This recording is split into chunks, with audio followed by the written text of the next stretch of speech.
mic check, please. Hey everybody, welcome back to the Ducks Unlimited podcast. I'm your host, Chris Jennings. I'm your host, Dr. Mike Brazier. My name is John Gordon. I'll be your host. And I'm your host, Katie Burke.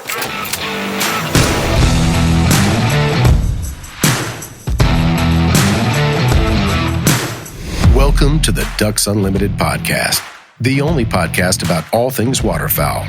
From hunting insights to science-based discussions about ducks, geese, and issues affecting waterfowl and wetlands conservation in North America. We bring the resource to you, the DU Podcast.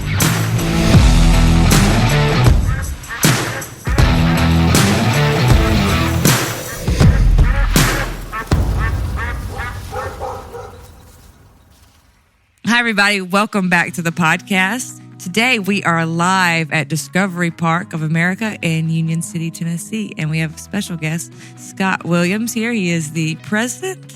Yep, president, CEO. I don't know what matters. Which one we're going with? I do anything, all of the above. Well, we'll introduce you, but let's start. What is Discovery Park of America? Because our audience is all over the country. So. Yeah, absolutely. So Discovery Park of America is a surprising place for anyone who hasn't gotten a chance to visit. We're located up here in Northwest Tennessee in Union City. We're about an hour from Paducah, about an hour and a half from Jackson, 2 hours from Memphis, 3 hours from Nashville. So we're up here right next to Reelfoot Lake, almost to Kentucky.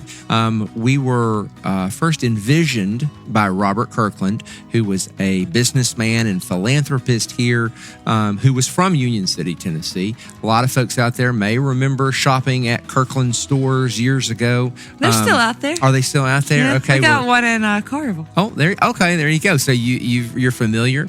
Next time you go by there, you'll remember. Oh, that's who that is. So for those of you who are not shoppers, it's like a Pier 1 Imports. Yeah. They would have all types of furniture and home decorating from all over the world in the stores. And so Robert Kirkland did that because his parents had a five and dime, and he worked for them, learned the retail business, and then he got to travel all over the world buying things to resell them. And what he discovered for his own self is that travel, experiencing new things, really opened up the world to you. And so he wanted that for all the people that live here in this region. So that's interesting. Yeah, he knew a lot of people wouldn't get to travel, wouldn't get to go to China. And so he really wanted to bring that whole world here to Northwest Tennessee. Yeah, I mean, I can feel that a lot. I'm from a little town. So that desire to want people to experience the world, even though they might not have the opportunities to do that. So he wanted to bring that here. That's really cool. And a lot of people don't know what they don't know, like all of us. Yeah. And so you don't really realize maybe what you're missing out on if you haven't gotten to travel a lot. A lot of times, young people, when they visit here, it's their first time to see an escalator.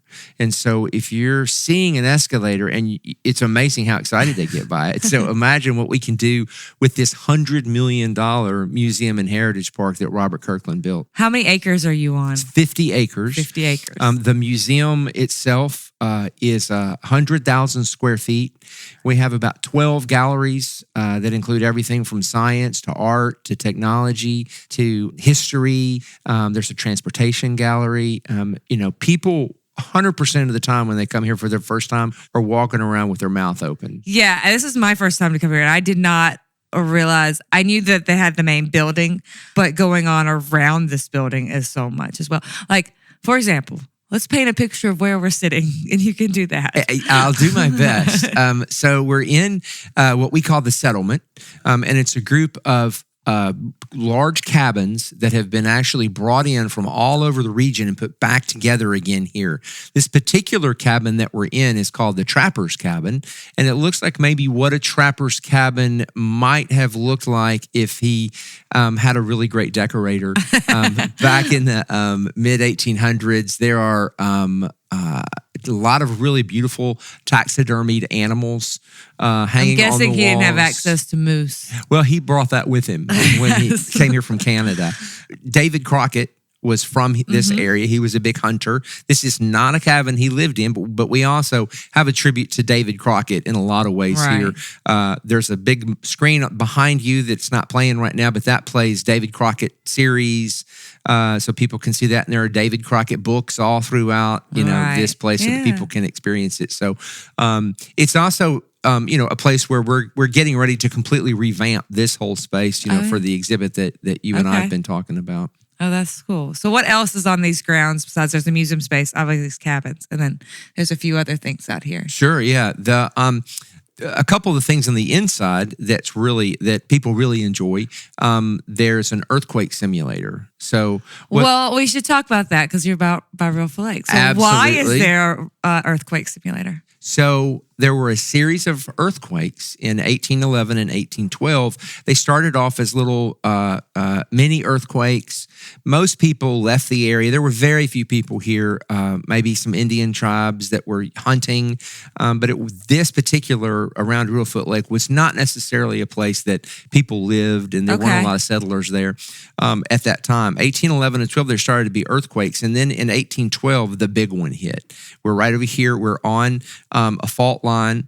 And so the earthquake split the ground open, and it was such a huge force that they've proven that the church bells rang in Philadelphia. That's how much it rocked the whole side of the country. So did the river really run backwards? The Mississippi River ran backwards to fill up the gap that was made, and Reelfoot Lake was born. Okay, so that's true. That is a true story.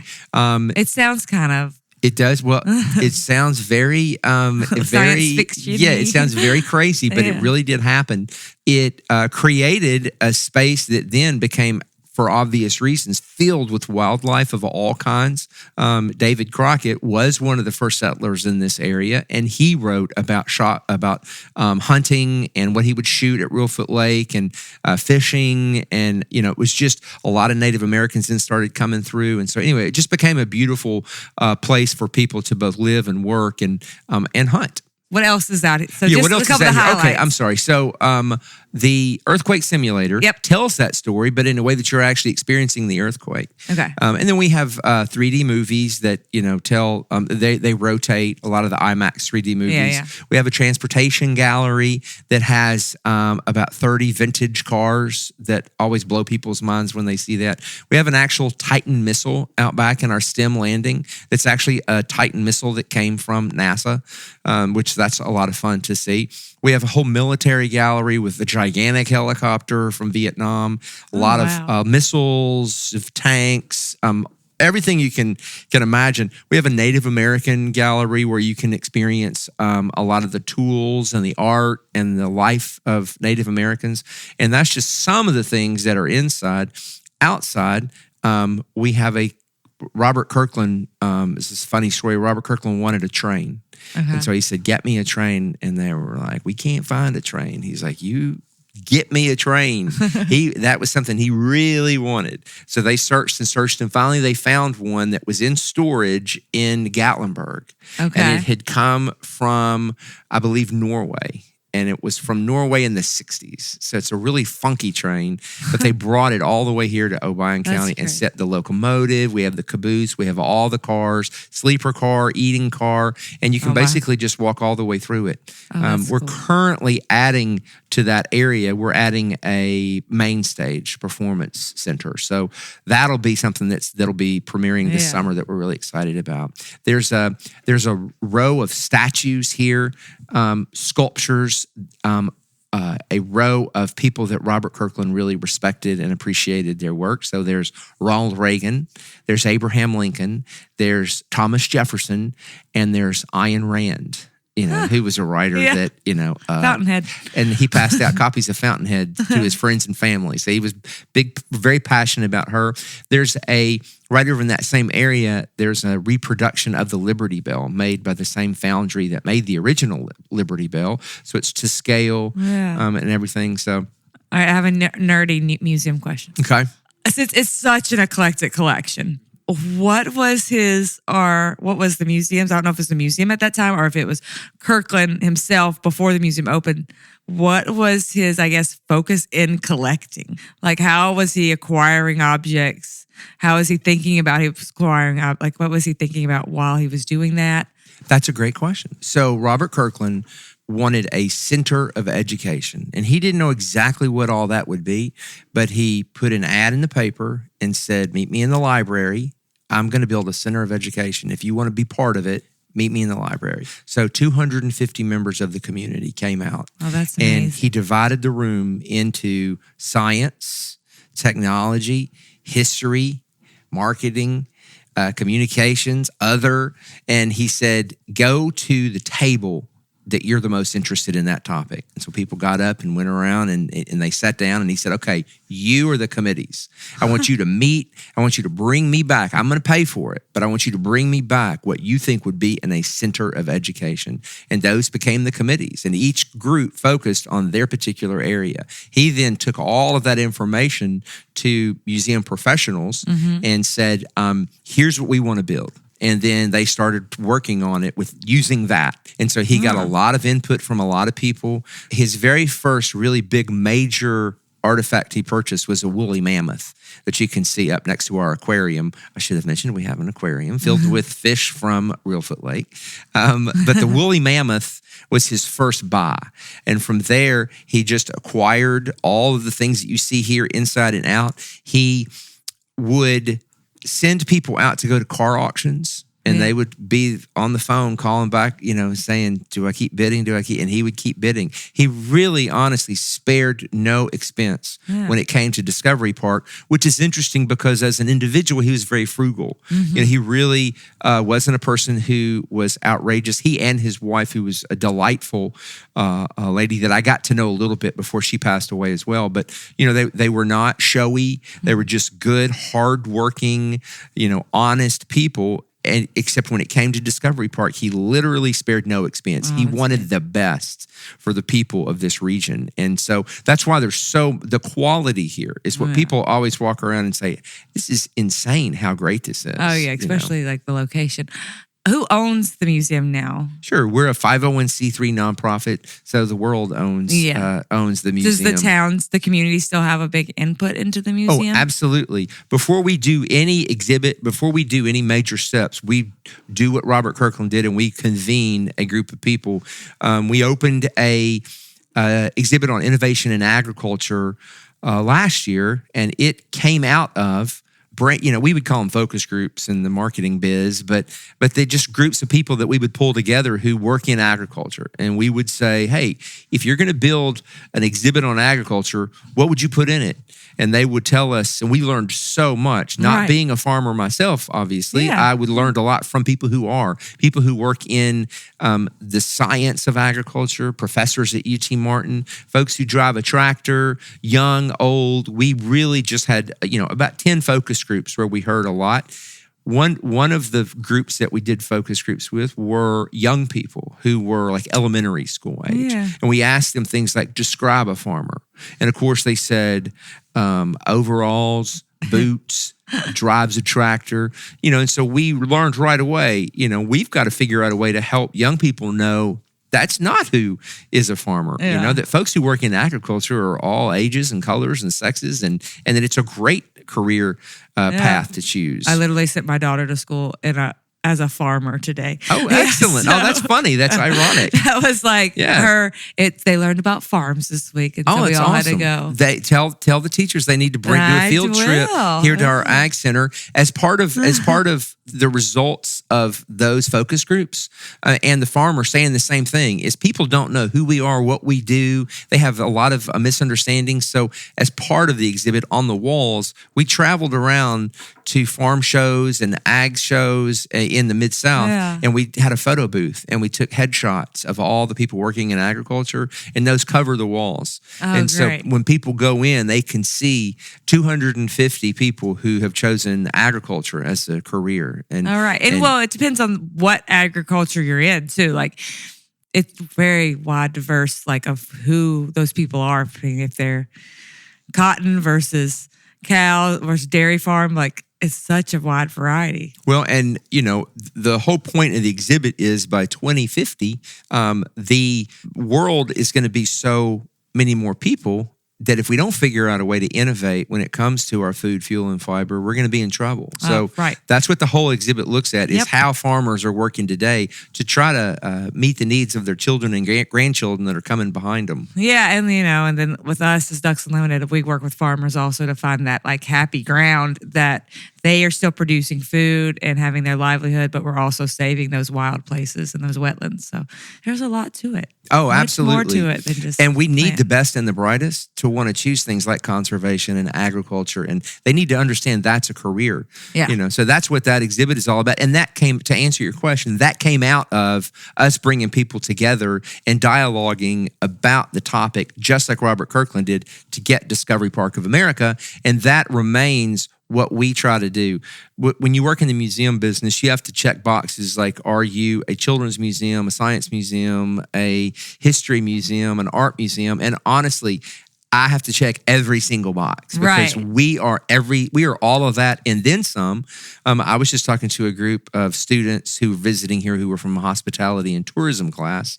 And, I was able to say, honestly, a Discovery Park of America would not make sense even in Nashville or LA, or it's just too big, it's too much, it's too much of too big of an investment. So we're all lucky that Robert Kirkland chose to put this here so that it can help all of the people who are visiting just for fun, or the school groups that come and visit. Yeah, and you talk about your focus groups, and it's really interesting, and I really like the way, because if you go to the MIG Museum Conference and everything, like there's all this talk about inclusion, everyone's voices, and it can almost get, and not in a negative way, because I'm glad they're doing this, but the voices get drowned out because the professionals are talking about inclusion, but they're not necessarily talking to the people that need to be included. And here you are, you're talking to that community, and that's awesome. That's amazing. Yeah, absolutely. And it helps too that we're a convener. So we want to be a convener. So take, for example, to continue that thread, the Ag Center that we have here, there's not a week that goes by that some ag organization or school group is not here using our Nutrient Ag Solutions main stage. And, it is called the Simmons Bank Ag Center. And so it's, having people appreciate having a place to come that has sort of an ag theme around them while they're meeting about ag is really helpful. Yeah, that's really great. So we kind of went way into Discovery Park, and we did not talk about you at all. So let's go back and talk about you and talk about how you got into this role, and basically just that. Give me a little bit of your background. Yeah, no, absolutely. So I'm a born and bred Memphian. Went to Briarcrest, went to the University of Memphis. Was fortunate enough to get eventually I majored in journalism with a concentration in advertising, was able to work in a lot of different advertising agencies and Memphis companies, eventually landed at Elvis Presley Enterprises. Okay. Ended up being there for 12 years. And that's where I really discovered the cross-section of history, tourism, museums, how it all kind of came together. Right, that's not a traditional museum route. Yeah. Correct. Right. And, most of the time when you have someone who's running a museum, it'll be somebody who is, a professor in the area that museum is, whether it's art or science or technology. So mine was a little different. Mine was through rock and roll. So I got to work with Elvis Presley Enterprises in Graceland for 12 years, and such an amazing organization, a fantastic group of people that still work there today. I worked with a lot of them then, and they're still there, and they're doing some incredible work.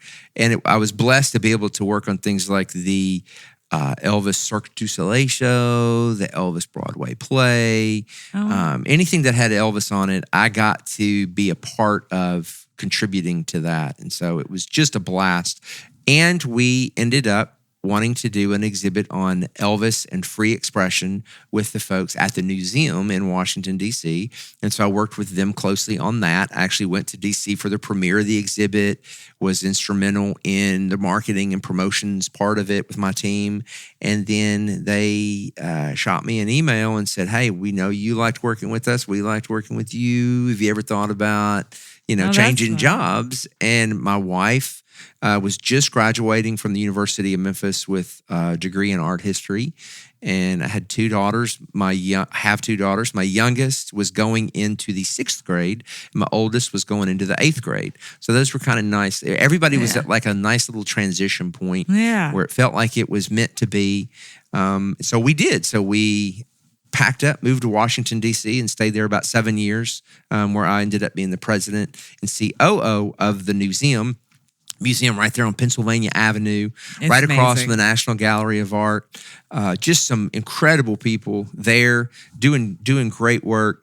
Learned so much from working there. When you have, we would have 700,000 to 1 million visitors a year. When you have that many people coming through to do something, you learn a lot. Yes. You learn, it's odd. I don't think museum people really understand like the little things you learn, just like a plaque will work and not work. like you learn so much versus just having that many people interact with it. You learn so much doing that. And you just really, at the end of the day, you learn how to keep your cool and just try to solve the problem. And sometimes problems are solved, and sometimes you just have to say, you know what, this didn't work out, and we're going to learn from it and move on. So so I got to work there, and it was fantastic. And of course, I love Tennessee. I love genealogy and history, and my whole family goes back to the early 1800s in Tennessee. So I have a genealogy website. I'm a huge genealogy nerd. I would actually sometimes fly back here just to go to libraries in Haywood County, Tennessee. And, so I've stayed in touch with all of my Tennessee friends, and I never stopped feeling like I was a Memphian and a Tennessean. So a friend of mine, Mary Nita Bondurant, who I had worked with at Baptist in Memphis, she said, "Hey, here's what I'm doing. You might find this interesting." And I, didn't necessarily throw my hat in the ring for the president job, but I did make myself available to talk to them and share what we were doing at the museum with them. And I just fell in love with the mission and the people and the place. And so, when was that? What was that at the point of this? Like, where was it? It was 5 years ago. And so, it was 4 years ago. Next year will be our 10th birthday. Okay. So Discovery Park had been around 5 years. The current president, Jim Rippey, was a really good friend of Robert Kirkland, and he was ready to retire and move on. And so, it like you mentioned, usually when you are going to be the president of a museum, it's on the topic of what your past was. So, my past was kind of unique. So this is a unique place. So it really was just a marriage made in heaven. Yeah, and you have so much experience at so many different places. So, and that kind of helps. Yeah. It helps us because there's specific thing. Exactly so many topics here, that it's kind of hard to figure out what you're going to focus on. And I'm sure that journalism background helps well too, because that's also giving you having to see the world not just from one lens, but you're looking at it in a much bigger lens. Yeah, absolutely. This has been a beautiful marriage of my particular skill set, which is very unusual, and a crazy huge museum, that is very similar in many ways to the museum in Washington, and in a lot of ways to Graceland and the business that they have there. Yeah, I can see that. You wouldn't think about it till you really put it together, but yeah, I can see that. Yeah. All right, well, this is a good spot to take a break, so we'll be right back.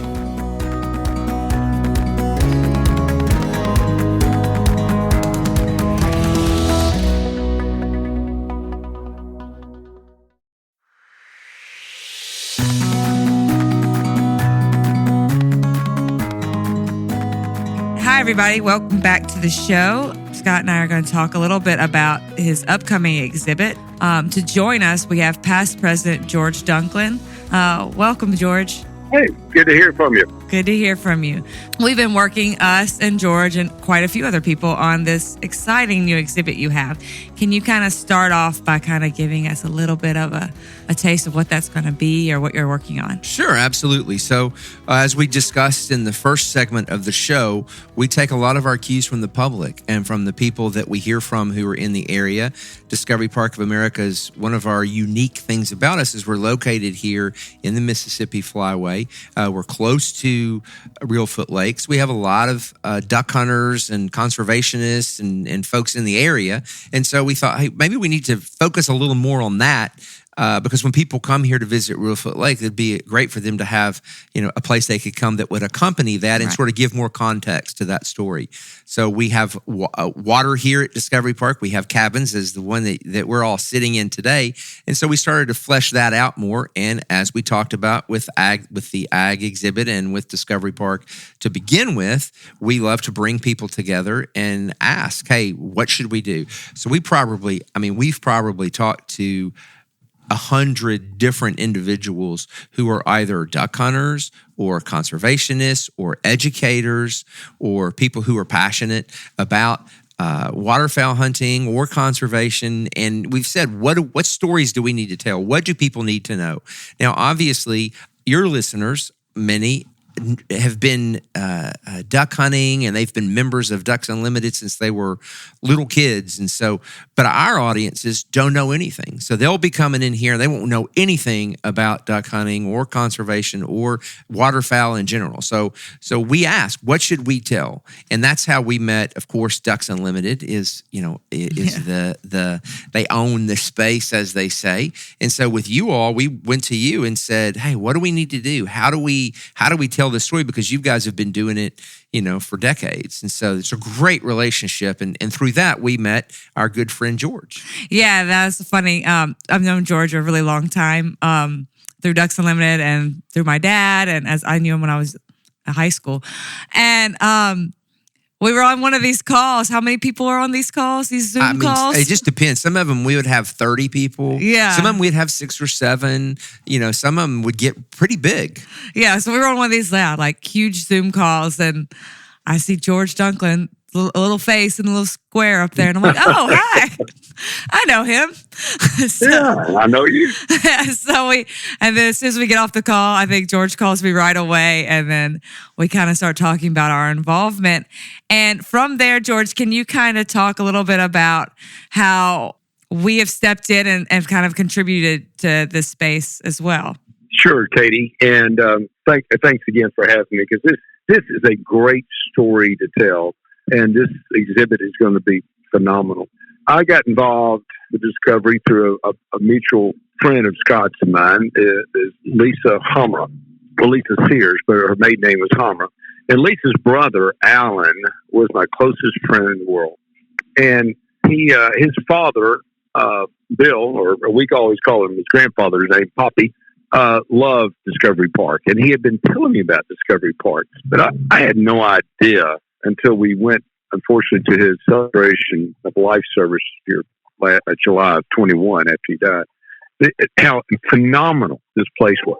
And Alan, my good friend, had passed away from COVID in January 3rd of 2021. So when Lisa presented me this idea about that Scott and the team at Discovery wanted to have this waterfowl exhibit. I mean, this is going to be a tremendous, $1 million plus waterfowl exhibit, probably nothing else like it in the country.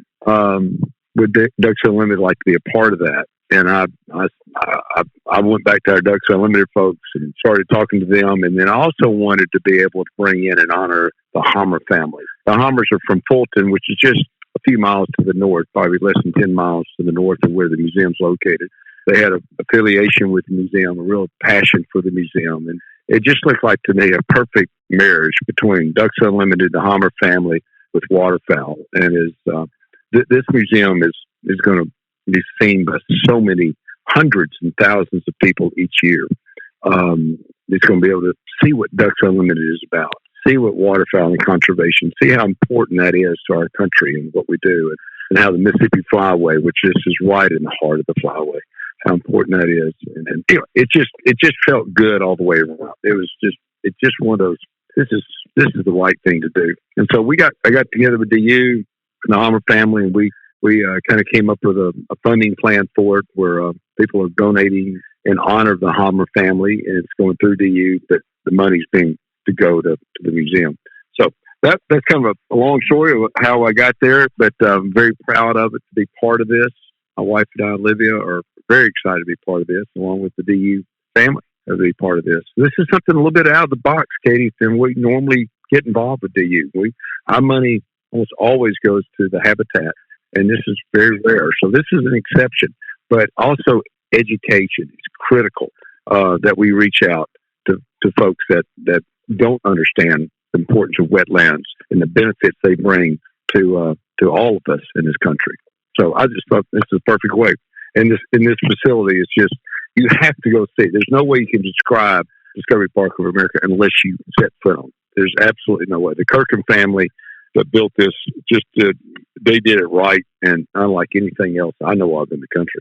No, and you say that, and we have our museum, and there are other waterfowl museums across the country. But the one thing that this is going to offer that none of them are is this beginner's look into it, very accessible, a little more accessible to the younger audience, and kind of that early education that then you could go to these other places and you can get a deeper dive into the history of waterfowling. But this is really going to give that intro look into conservation and waterfowling, right?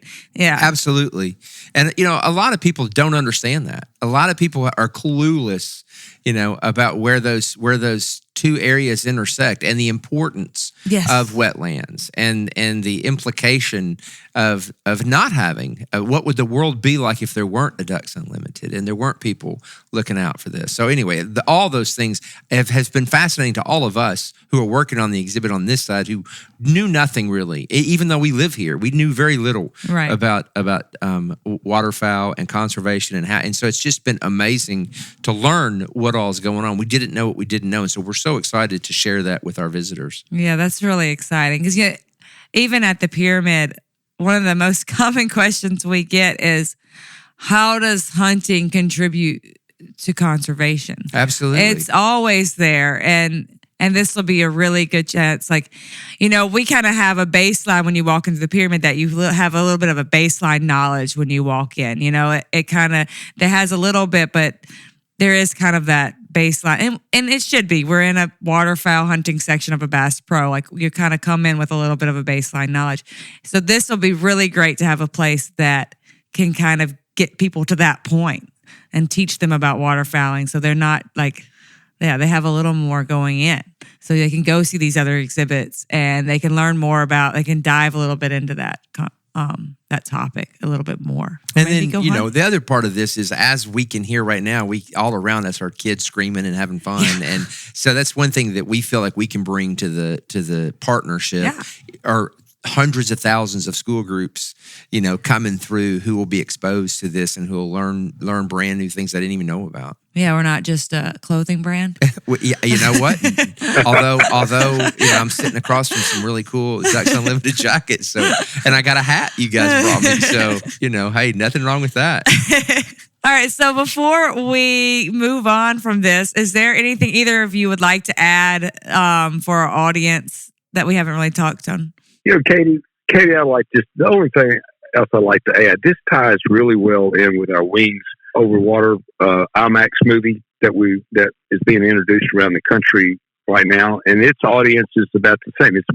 It's trying to get out to reach to children, 10 to 12, 14-year-old market that doesn't know anything about waterfowl and wetlands and how this works. And I don't know how many have seen that movie because it's just now getting around the IMAX theaters. But this ties in perfectly with what we're doing at the park, and that we're hitting a market that doesn't understand the importance of these wetlands. So I think outreach and education is nothing more important than we can do at Ducks Unlimited. We really want to make sure we have these incredible migrations of millions of waterfowl that are happening right now as we speak, as we do this podcast. I'm sitting here in Stuttgart, Arkansas, watching speckled-bellied geese fly over my head. It's because of the work that Ducks Unlimited and other state agencies and U.S. Fish and Wildlife and private landowners and duck hunters have done for decades and decades. I mean, DE's been around for over 85 years now. It's an amazing story to tell. And as you say, when people walk in to see our facility there at Bass Pro, they have some understanding. They love the outdoors, or they have some knowledge. We're going to hit a market here that have basically no knowledge, and so it's going to be exciting to see the faces of these children as they see how all this works. Just like when we watch that IMAX movie. Oh no, I can't wait to see their faces. Yeah. Yeah, the magic of the migration. It's just a miracle how this happens every year. Anyway, we're trying to be part of it. Can't wait, Scott, till we have the opening. I think we're shooting for October of 23. Isn't that right? Yeah, that was my next question. Yeah, exactly. Yeah. So, and you know what? Things like this exhibit wouldn't happen without people like George, without people like the Kirklands who have a passion for something and want to use a museum. You're in the museum business, Yeah. and so you and I know, this is what museums are all about. They're not places where stuffy, things happen. They're interactive. They're places where people can learn and grow and develop. And without folks like George and the rest of the Ducks Unlimited team, this wouldn't be happening. So we're really grateful as people here who are passionate about what we do. We're really grateful to combine the two passions and create something absolutely magnificent. Well, this is really exciting. I can't wait. Well, thank you both for coming on the show. Is there anything you want to add, Scott? You know what? Just discoveryparkofamerica.com for all the details. Yeah, and come thank visit. you, George. Thank you, George. Okay, thank you, Katie and Scott. Appreciate you guys. Bye-bye. Bye-bye. Bye. Scott, thanks again for coming on the show. Thanks to our producer, Chris Isaac, and thanks to you, our listeners, for supporting wetlands and waterfowl conservation. Thank you for listening to this episode of the DU Podcast. Be sure to rate, review, and subscribe to the show, and visit www.ducks.org/DU Podcast for resources based on today's topics, as well as access to more episodes. Opinions expressed by guests do not necessarily reflect those of Ducks Unlimited. Until next time, stay tuned to the Ducks. Stay tuned to the Ducks.